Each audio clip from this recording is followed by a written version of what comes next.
하나님, 어제 하루는 소망교회라는 이름이 참 많이도 소개되었습니다. 코로나19의 감염 예방을 위해 열심히 노력했지만 우리 교우 중에 한 분이 확진 판정을 받아서 마음이 아픕니다. 하지만 그가 교회에서 감염이 되거나 또 교회에서 누군가를 전염시킨 것이 아니라는 사실을 확인하게 되어 그래도 마음의 위로가 됩니다. 죽을 병은 아니지만 우리가 병의 예방을 위해 최선을 다하게 하여 주셔서 감사합니다. 하나님, 언론에 우리 교회가 소개되는 모습을 보면서 인간이 가진 속성과 한계를 또다시 느낍니다. 바르고 뜻깊게 살피기보다 시선을 끌기 위해 애쓰는 사람들의 모습이 참 안타깝습니다. 이 어려운 시기에 조금 더 바르게 살펴주고 시민들에게 알려주었으면 하는 아쉬움이 있습니다. 본래의 자리에서 벗어난 까닭입니다. 하지만 하나님, 이것이 인간의 한계이고 인간의 속성이니 이것 때문에 섭섭해하거나 노여워하지 않기를 원합니다. 모든 것을 알고 계시는 하나님이 우리와 함께 하시니 감사할 뿐입니다. 우리의 노력을 통하여 우리의 성도님들이 건강하고 우리의 이웃들이 건재할 수 있음이 기쁨입니다. 하나님, 우리가 세상의 어떠한 것들로부터 위로를 얻고자 하지 않게 하시고 오직 주님께로부터 오는 평안과 위로를 누리게 하여 주시옵소서. 하나님, 오늘도 새벽을 엽니다. 우리에게 주신 하루를 건강하게, 정결하게, 의미 있게 살아가게 하여 주시옵소서. 누구를 만나기도 어려운 시간입니다. 하지만 주님은 만날 수 있고 도리어 주님을 만나기에 더 좋은 시간이 오니 주님께 시선을 집중하게 하시고 말씀 앞으로 더 나아가게 하여 주시옵소서. 하나님, 급하게 돌아가던 모든 것들이 멈추어 섰습니다. 하나라도 없으면 안 돌아갈 것 같았던 모든 것들이 그만 다 서버렸습니다. 그리고 모든 것이 멈추어선 이 자리에 내가 있습니다. 하나님, 과연 나에게 필요한 것들이 무엇이었는지요? 정말로 필요한 것들이 무엇이었는지요? 나에게 없어서는 안 될 것들은 정말 무엇이었는지요? 다시 돌아보며 본질을 찾게 하여 주시기를 기도합니다. 나를 다시 찾고 하나님을 갈망하고 있는 나를 다시 보게 하시고 세상 속에서 무력한 자신의 모습을 다시 확인하게 하여 주시고 이 전염병의 위험 속에서 떨고 있는 자신의 영혼을 또한 발견케 하여 주시옵소서. 하나님, 우리로 하여금 이 어려운 때에 기도하게 하여 주시옵소서.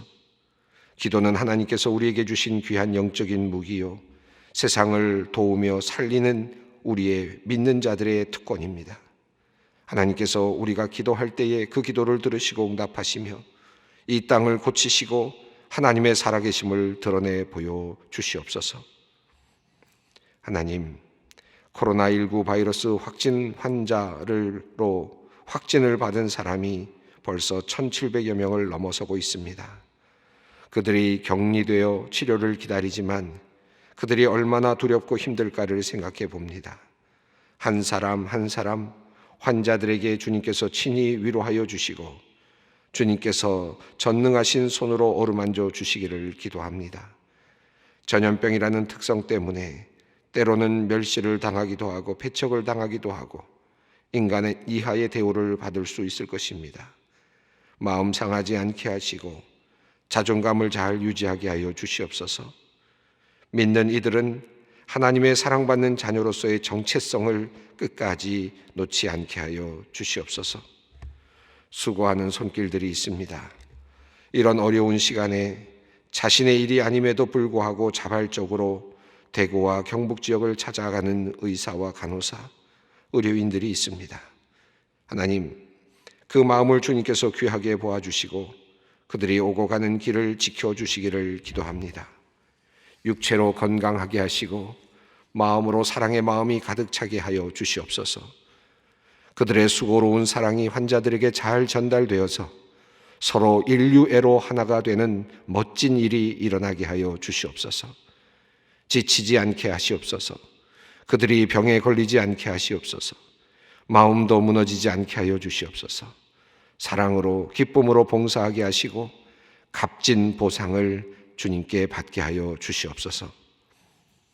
하나님, 연로하신 어르신들을 생각하며 주님께 기도합니다. 재활병원에 계신 어르신들도 있습니다.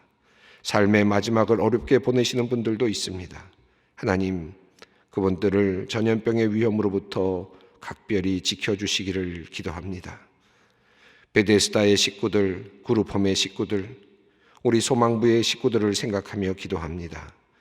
전염병 때문에 마음껏 움직이지도 못하는데 시설에 머물며 힘들게 생활하고 있을 우리의 자녀들, 식구들입니다.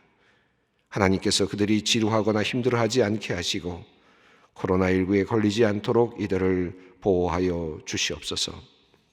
하나님, 우리가 마스크를 구하기 위해 애쓰고 또 어렵게 구하고 있는데 거리의 노숙자들과 가난한 이들은 어떻게 자기 자신을 보호할까 걱정이 됩니다. 나만을 향하고 있는 관심을 바꾸어 향할 수 있는 주님의 자녀들이 되기를 원합니다. 우리의 봉사가 정말 사람을 살리는 일이 되기를 원합니다. 나의 만족을 위한 장식품이 아니라 다른 이에게 힘이 되는 그런 봉사, 나눔, 섬김이 되게 하여 주시옵소서. 하나님, 오늘도 질병과 싸우는 모든 이들에게 하나님께서 힘을 주시고 지혜를 주시옵소서.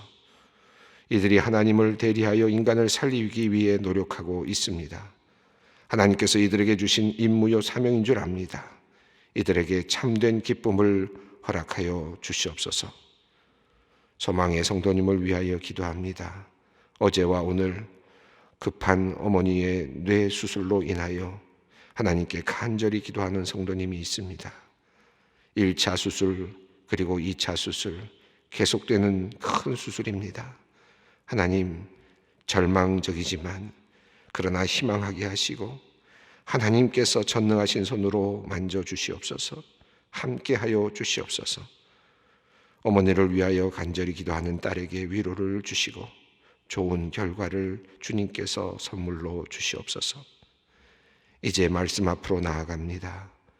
닫혀진 예배당의 문이지만 그러나 이 성전에서 선포되는 말씀이 인터넷을 통하여 오늘도 바르게 온전하게 전달되기를 기도합니다. 하나님, 이 온라인의 예배가 우리가 하나가 되는 하나님과 온전하게 연결되는 그러한 예배가 되게 하시고 또 여기저기 흩어있는 모든 교우들과 하나로 연결되는 온전한 예배가 되게 하여 주시옵소서. 성령께서 이 시간 역사하여 주시기를 간절히 간구하옵고 우리를 구원하신 유일하신 이름 예수님의 이름으로 간절히 기도드리옵나이다. 아멘. 오늘 우리에게 주시는 말씀입니다. 창세기 17장 1절로 8절 말씀입니다. 창세기 17장 1절로 8절 말씀 우리가 함께 봉독하도록 하겠습니다. 아브라함이 99세에 여호와께서 아브라함에게 나타나셔서 그에게 이르시되 나는 전능한 하나님이라. 너는 내 앞에서 행하여 완전하라. 내가 내 언약을 나와 너 사이에 두어 너를 크게 번성하게 하리라 하시니 아브라함이 엎드렸더니 하나님이 또 그에게 말씀하여 이르시되 보라 내 언약이 너와 함께 있으니 너는 여러 민족의 아버지가 될지라. 이제 후로는 내 이름을 아브라함이라 하지 아니하고 아브라함이라 하리니 이는 내가 너를 여러 민족의 아버지가 되게 함이니라. 내가 너로 심히 번성하게 하리니 내가 내게서 민족들이 나게 하며 왕들이 내게로부터 나오리라. 내가 내 언약을 나와 너 및 내 대대 후손 사이에 세워서 영원한 언약을 삼고 너와 내 후손의 하나님이 되리라. 내가 너와 내 후손에게 내가 거류하는 이 땅 곧 가나안 온 땅을 주어 영원한 기업이 되게 하고 나는 그들의 하나님이 되리라. 아멘.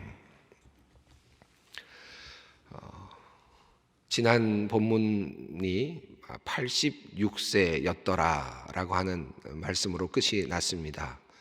이스마엘을 얻은 이야기입니다. 아브라함이 하갈을 통해서 이스마엘을 얻게 된 이야기가 이제 끝이 났습니다. 종결이 되었습니다.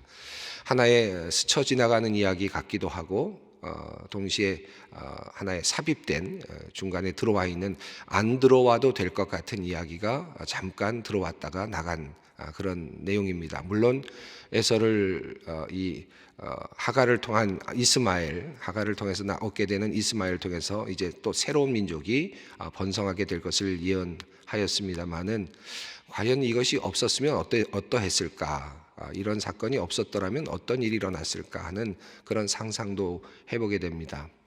86세에 이스마엘을 얻고 나서 시간이 흘렀습니다. 이제 오늘 본문은 사실 어제와 오늘 본문 사이로 잠깐 시간이 흘렀지만 그러나 그 시간은 훌쩍 지나갔습니다. 13년 정도가 지나간 이야기입니다. 1절 말씀을 읽어보겠습니다.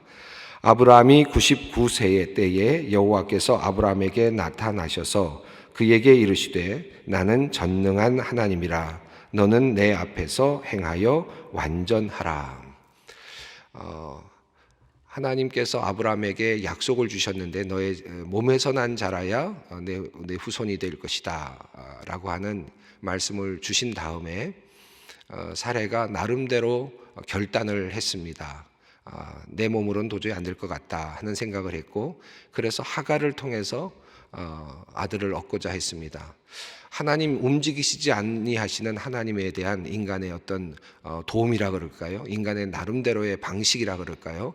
나름대로 해결책의 모색이라고 할까요? 이것이 사례를 통해서 나타났죠. 그 결과는 가정의 불화였고 그리고 또 도망 나가는 일이었고 그리고 하나님의 임재와 하나님의 간섭하심으로 다시 돌아가는 그런 과정이 있었습니다. 그리고 얻게 된 사람이 이스마엘이었습니다. 저는 이런 생각을 해봅니다. 성경이 이미 다 쓰여져 있고 또 일은 이미 진행된 것이고 그리고 우리에게 전달된 내용입니다마는 만약에 사례가 이와 같은 일을 하지 않았더라면 어땠을까 하는 그런 상상도 해봅니다. 그러면 하나님의 역사가 조금 더 빨리 아브라함에게 이루어지지 않았을까 하는 그런 그냥 성경에 없는 상상을 좀 해봅니다. 왜냐하면 아브라함이 75세에 이제 하란을 떠난 다음에 그리고 이스마엘을 얻게 된 나이가 86세입니다. 그러니까 한 11년 정도 시간이 흘렀죠. 10년 동안 10년을 기다렸는데 하나님께서 아브라함에게 자손을 주시지 않자 사레는 더 이상 기다릴 수 없다라고 생각을 했다는 것이죠. 그만큼 기다렸으면 된 거죠. 물론 10년을 기다렸으면 상당히 많이 기다린 것 아닙니까? 10년을 기다렸는데 안 되니까 나름의 해결책을 구해서 11년째쯤에 아이를 얻게 된 겁니다. 그러니까 아주 10년은 꼬박 기다렸다 해도 과언이 아닙니다. 성경은 그것을 우리들에게 숨겨놓고 있지만 우리가 알아차릴 수 있을 만큼 그 시간의 연대를 알려주고 있죠. 자, 10년 동안 기다리다가 자기 나름대로 모색을 해서 사레가 이스마엘을 얻었습니다. 하갈을 통해서. 그런데 그 일이 있고 난 다음에 하나님께서는 사실은 사라지세요. 성경상으로요. 그렇죠. 오늘 본문과 오늘 본문 이후에 어저께 본문과 오늘 본문 이후의 사이에는 13년이라는 시간이 또 있습니다. 그러니까 75세에서 86세 때까지 기다리게 하시고 또 기다리게 하셨는데 그만 인간이 끼어들어서 사례가 나름의 방식으로 무엇인가를 하려다가 그만 망가졌습니다. 그렇지만 하나님께서는 그 태어난 이스마엘을 축복하시고 나름의 길을 모색해 주셨습니다. 인간의 실수라 그럴까요? 인간의 판단에 의한 파생된 그런 결과들을 하나님께서는 도리어 받아주시고 그것을 또 다른 축복으로 변형시켜 주셨죠. 그러나 그럼에도 불구하고 하나님의 약속은 다시 딜레이 되는 듯 보입니다. 그런 의미에서 본다면 물론 하나님께서 아브라함이 100세의 아들을 낳는 것을 처음부터 계획하셨을 수는 있겠습니다만은 저는 이런 상상을 해봅니다만은 사레가 그와 같은 일을 하지 않았더라면 도리어 이 아브라함이 이삭을 얻는 시간은 좀 더 당겨지지 않았을까 하는 그런 상상을 저 나름대로 해봅니다. 그리고 나서 13년을 기다린 거예요. 또 13년을 기다렸습니다. 그래서 아브라함이 99세 때에라는 말 자체가 굉장히 많이 무겁게 다가옵니다. 아브라함이 99세 때에 여호와께서 아브라함에게 나타나셨습니다. 13년 동안은 그럼 뭐 하셨을까? 하나님께서 어떤 일을 하셨을까? 궁금해집니다. 그런데 그에게 나타나셔서 이르셨는데 그 이르신 말씀이 뭐냐 하면 나는 전능하신 하나님이라 했습니다. 엘샤다이입니다. 이 엘샤다이라는 말은 지배한다, 제압한다, 파괴한다라는 뜻을 갖고 있는 그런 단어에서 파생된 것인데 전능하신 하나님으로 번역하는 것이 적절하다고 생각합니다. 그러니까 모든 것을 관장하고 제압해내는 그런 통치하는, 그러면서도 완전하게 그것을 관장해내는, 그러니까 전능하신 하나님이라고 이렇게 표현할 수 있겠습니다. 성경에, 구약 성경이 48번 정도 나오는 단어입니다. 엘샤다이입니다. 자, 그런데 여러분 한번 생각해 보세요. 아브라함이 13년 동안 하나님의 음성을 기다리고 또 아들을 또 기다리고 또 나름대로 살아가고 있는데 아무런 대답이 없는 겁니다. 그러다가 13년쯤 지난 다음에 나타나셔서 하시는 말씀이 나는 전능하신 하나님이다 라고 이야기를 하시니 이걸 어떻게 받아들여야 되겠습니까? 여러분이라면 어떻게 받아들이겠습니까? 하나님, 전능하신 하나님이 그러면 13년 동안 뭐 하셨습니까? 전능하신 하나님이 내가 기다리는 13년 동안 왜 아무것도 안 하셨습니까? 그 능력은 두었다 무엇에 쓰셨습니까? 이런 그 항의도 있을 수 있지 않겠습니까? 전능하신 하나님이 내가 전능하다 하는 이 말씀을 하시는데 13년 동안 보이지 않았다. 이거 참 쉽지 않은 시간의 흐름입니다. 그러면 13년 동안 아브라함은 어떤 마음가짐으로 살았을까요? 한번 상상해 보십시다. 내 몸에서 난 자라야 너의 자손이 될 것이다. 너의 상속자가 될 것이다. 라고 하는 하나님의 말씀을 들었죠. 그리고 살아있는 나름대로 방법으로 고대 근동의 방식을 따라서 첩을 통해서 아들을 얻었습니다. 이 아들이 정말 하나님께서 주신 자녀일까라고 생각했지만 그러나 하나님께서 그 아들에게 이름을 주셨습니다. 이스마엘이라는 이름을 주셨고 그리고 그 이름을 통해서 이제 아들이 그에게 주어졌습니다. 그리고 13년이 지난 겁니다. 그러면 아브라함은 어떤 생각을 했을까요? 뒤에도 나옵니다만은 아브라함은 사실은 13년 동안 살면서 하나님을 더 이상 하나님께서 아들을 주셔야만 된다라고 더 기다리지 않았던 것 같아요. 왜냐하면 이스마엘로 되지 않겠습니까? 뭐 더 필요합니까? 이 아들로 그냥 이어가면 되죠. 라고 하는 생각을 했던 거죠. 왜냐하면 아브라함의 몸에서 난 아이는 분명하니까요. 그렇죠? 그런 의미에서 본다면 지금 아브라함은 13년 동안 이스마엘이 후계자가 될 것이라고 생각하고 살아온 것입니다. 그렇게 보는 것이 적절할 것 같습니다. 자, 그런데 하나님께서 나타나셔서 내가 전능한 하나님이라 라고 말씀하십니다. 그리고 너는 내 앞에서 행하여 완전하라 라는 말씀을 하십니다.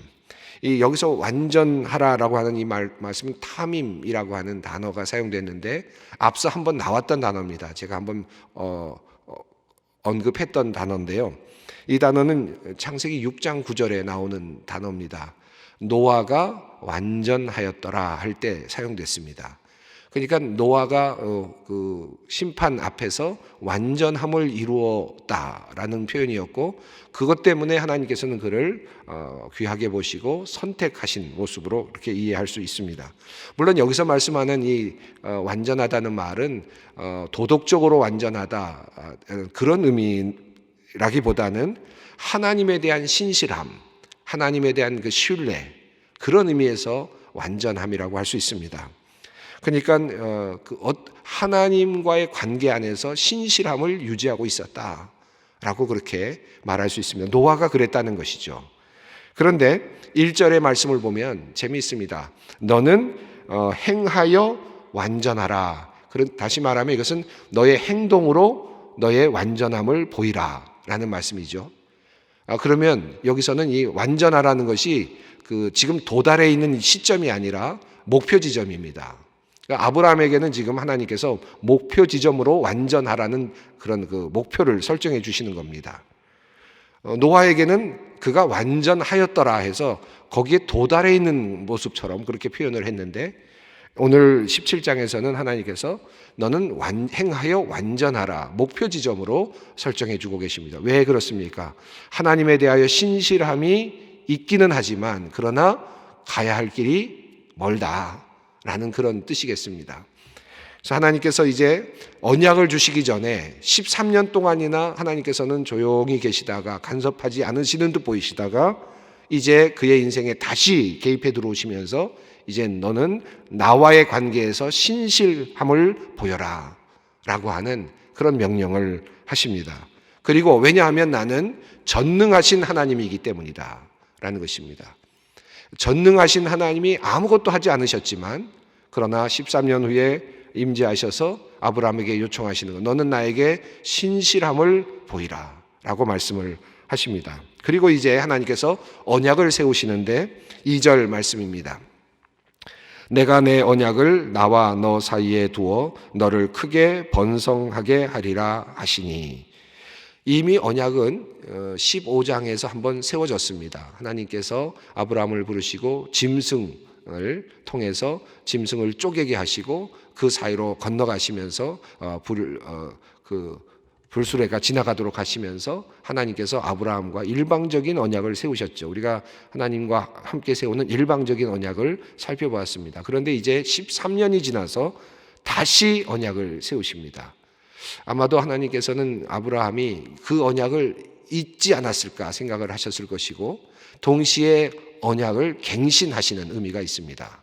이제 믿음이 떨어지고 마음도 그냥 이제 일상으로 돌아가고 하나님에 대한 생각도 많이 사라져 있을 그런 시간 즈음에 하나님께서 다시 나타나셔서 이제 내가 너와 언약을 맺겠다. 그러니까 여기서 말씀하시는 이 언약은 아브라함에게는 재언약이죠. 새로운 언약의 갱신이라고 할 수 있겠습니다. 그래서 이제 다시 한번 그것을 확인시켜 주셨습니다. 내가 언약을 나와 너 사이에 두어. 둔다는 말은 뜻으로 본다면 준다, 언약을 주겠다라는 뜻이 사용되는 그런 단어입니다. 언약을 주는 것이, 이것도 사실은 그런 의미에서 보면 일방성이 있습니다.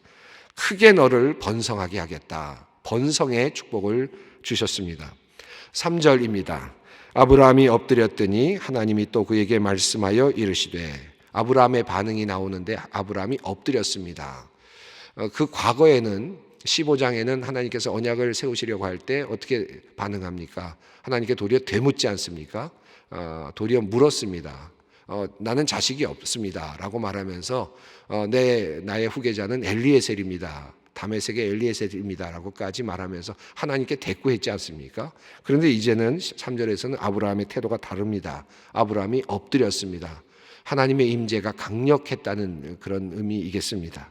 그리고 아브라함의 태도가 이제 보다 더 깊은 신앙적 자세로 들어가고 있음을 보여줍니다. 하나님께서 그에게 말씀하여 이르셨습니다.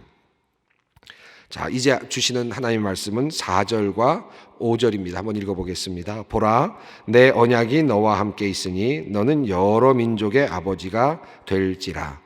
이제 후로는 내 이름을 아브라함이라 하지 아니하고 아브라함이라 하리니 이는 내가 너를 여러 민족의 아버지가 되게 함이니라. 하나님께서 이제 이름을 바꿔주시면서 이제 언약을 맺는데요. 이제 언약은 뒤에 이제 언약의 식이 나오지만 앞서서 이제 이름을 바꿔주시는 것입니다. 그리고 너를 여러 민족의 아버지로 삼겠다 말씀하셨습니다. 이미 이스마엘을 통해서 한 민족이 나왔죠. 이제 후에 나오는 이야기입니다만 그두라라고 하는 또 인물이 나오고, 이제 후에 더 밑으로 내려가면 이제 야곱과 에서를 통해서 이제 에서를 통해서도 또 이제 후손을 통해서도 또 다른 민족이 나오죠. 성경 속에서 이제 여러 민족이 이제 아브라함의 태에서부터 이렇게 나누어져 나가는 것을 성경이 이제 앞으로 보여주게 되는데, 그 이야기를 지금 하나님께서 미리 하고 계십니다. 너는 여러 민족의 아버지가 될 것이다. 그저 한 민족의 아버지가 아니라 여러 민족의 아버지가 될 것이다. 그래서 너의 이름을 여러 민족의 아버지, 많은 이들의 아버지라고 부르겠다라는 뜻을 주셨습니다. 아브라함이라는 단어는 여러 많은 이들의 아버지라는 뜻이죠. 아브람이라고 하는 과거의 언어는 존귀한 아버지라고 표현할 수도 있겠습니다만 그냥 아버지라는 뜻입니다. 그냥 아버지가 높임을 받는 것 당연하다 하는 정도의 그런 의미입니다. 그러니까 저 높은 아버지 뭐 이 정도입니다. 물론 거기엔 존경의 의미는 있지만 그냥 일상적으로 아버지는 다 존경받을 만한 분이 있기 때문에 그저 아버지, 그저 높은 아버지 이런 뜻으로 사용됐던 아브람에서 이제 여러 민족의 아버지가 될 것이다라는 하나님의 이제 특별한 그 이제 말씀이 있습니다. 자, 여기서부터 이제 아브람의 운명이 이제 확실하게 나타납니다. 이제 새로운 아이가 태어날 것이고 그리고 그 새로운 아이는 이미 있었던 아이와는 또 다른 민족을 구성하게 될 것이다라고 하는 이제 하나님의 그 말씀인 거죠. 6절 말씀을 읽어보겠습니다. 내가 너로 심히 번성하게 하리니 내가 내게서 민족들이 나게 하며 왕들이 내게로부터 나오리라. 너를 심히 번성하게 하리라 하는 말씀이 나왔습니다. 이 심히 번성하게 하겠다는 말씀은 이제 성경에 세 번째 등장하는 단어입니다. 여러분 처음에 어디에 나왔습니까? 아담에게 주셨던 것이 너를 번성하게 하겠다, 번성하라 하는 말씀이 나왔고요. 그 다음에 나왔던 말씀이 노아에게 나왔습니다. 번성하라 하는 말씀이 두 번째로 나왔고 세 번째로 번성하라는 말씀이 이제 아브라함에게 나오고 있습니다. 아담과 노아에게 주셨던 이 번성함은 그냥 땅에 편만하게 되는 그런 이제 의미가 있고 인류 전체의 어떤 번성을 의미하고 있다면 지금 여기서 말씀하고 있는 이 말씀은 이제 하나님의 특별하게 세워지는 그 민족들, 하나님의 어떤 특별한 민족들이 이제 번성해 나가는 그런 의미가 또 함께 공존하고 있다고 보여집니다. 민족들이 나오고 이제 왕들이 내게로부터 나올 것이다 라고 하는 말씀입니다. 그런데 2절과 6절의 오늘 본문 속에 번성이라는 단어가 나옵니다. 2절은 너와 나 사이에 두어 너를 크게 번성하게 하리라 했고 그 다음에 6절에서는 그냥 너로 심히 번성하게 하리라 하는 말씀이 나왔습니다. 번성하리라는 말씀이 두 번 나왔는데요. 뒷부분은 심히 번성하게 하겠다라는 말씀이 나오지만 앞에 부분에서는 언약을 주어서 너를 번성하게 하겠다라고 하는 말씀이었습니다. 그러니까 번성의 그 기본적인 그 조건이라 그럴까요? 번성을 위한 기본적인 어떤 출발점은 언약입니다. 하나님의 언약의 바탕 아래서 번성함이 있다라는 것입니다. 무작정 주시는 것이 아니라 하나님의 약속 아래서 번성함이 있는 것이다 라는 것입니다. 자, 7절과 8절을 읽습니다. 내가 내 언약을 나와 너 및 내 대대 후손 사이에 세워서 영원한 언약을 삼고 너와 내 후손의 하나님이 되리라. 내가 너와 내 후손에게 내가 거류하는 이 땅 곧 가나안 온 땅을 주어 영원한 기업이 되게 하고 나는 그들의 하나님이 되리라. 하나님께서 이제 이후에 나타나는 모든 민족들에게 함께 하시겠고 그들에게 그 자손들에게 그 땅을 주시겠다. 영원한 기업이 되게 하시겠다. 가나안 땅을 주시겠다 하는 약속의 말씀을 주셨습니다. 이 언약을 통해서 그 하나님의 그 축복이 자손에게 계속해서 이어질 것이다라고 하는 그런 말씀입니다. 우리가 그냥 번성할 수도 있죠. 우리가 생명이기 때문에 사람이기 때문에 그저 아이를 낳고 또 아이를 낳고 아이를 낳을 수 있습니다. 그것도 번성입니다. 그러나 지금 아브라함이 이제부터 번성하는 것은 약속에 근거한 번성입니다. 아이를 낳는 것도 또 태어나는 것도 그 자손이 또 태어나는 것도 또 약속에 의한 번성입니다. 이것은 정말로 복된 것이죠. 여러분 우리가 그리스도인의 가정으로서 우리가 그저 아이를 낳을 수 있죠. 그저 엄마 아빠가 사랑을 하고 아이를 낳을 수 있습니다. 그렇게 아이를 낳는 방법도 있겠지만 그러나 하나님께서 주신 오늘 말씀을 보면 아브라함은 이제부터 아이를 낳는 모든 과정, 그 후손이 아이를 낳는 모든 것들은 언약 아래에 있습니다. 하나님의 약속 아래에 있고 하나님의 약속으로부터 그 아이들이 태어나는 것이죠. 복된 민족이 되는 것입니다. 오늘 이 시간 하나님 앞에 기도의 자리로 나아갈 때 너와 내 후손의 하나님이 되리라 하는 이 말씀을 오늘 아침에는 좀 붙잡으면 좋겠습니다. 나만 믿는가? 아니면 나의 후손도 언약의 백성이 되는가? 하나님께서 나의 자손들이 끊임없이 언약의 백성으로 살게 하시고 번성하게 하여 주십시오라고 하는 기도의 제목을 들고 오늘 가정에서 여러분 함께 기도하시기 바랍니다. 주님 가르치신 기도를 함께 드리겠습니다. 하늘에 계신 우리 아버지, 아버지의 이름을 거룩하게 하시며 아버지의 나라가 오게 하시며 아버지의 뜻이 하늘에서와 같이 땅에서도 이루어지게 하소서. 오늘 우리에게 일용할 양식을 주시고 우리가 우리에게 잘못한 사람을 용서하여 준 것 같이 우리 죄를 용서하여 주시고 우리를 시험에 빠지지 않게 하시고 악에서 구하소서. 나라와 권능과 영광이 영원히 아버지의 것입니다. 아멘.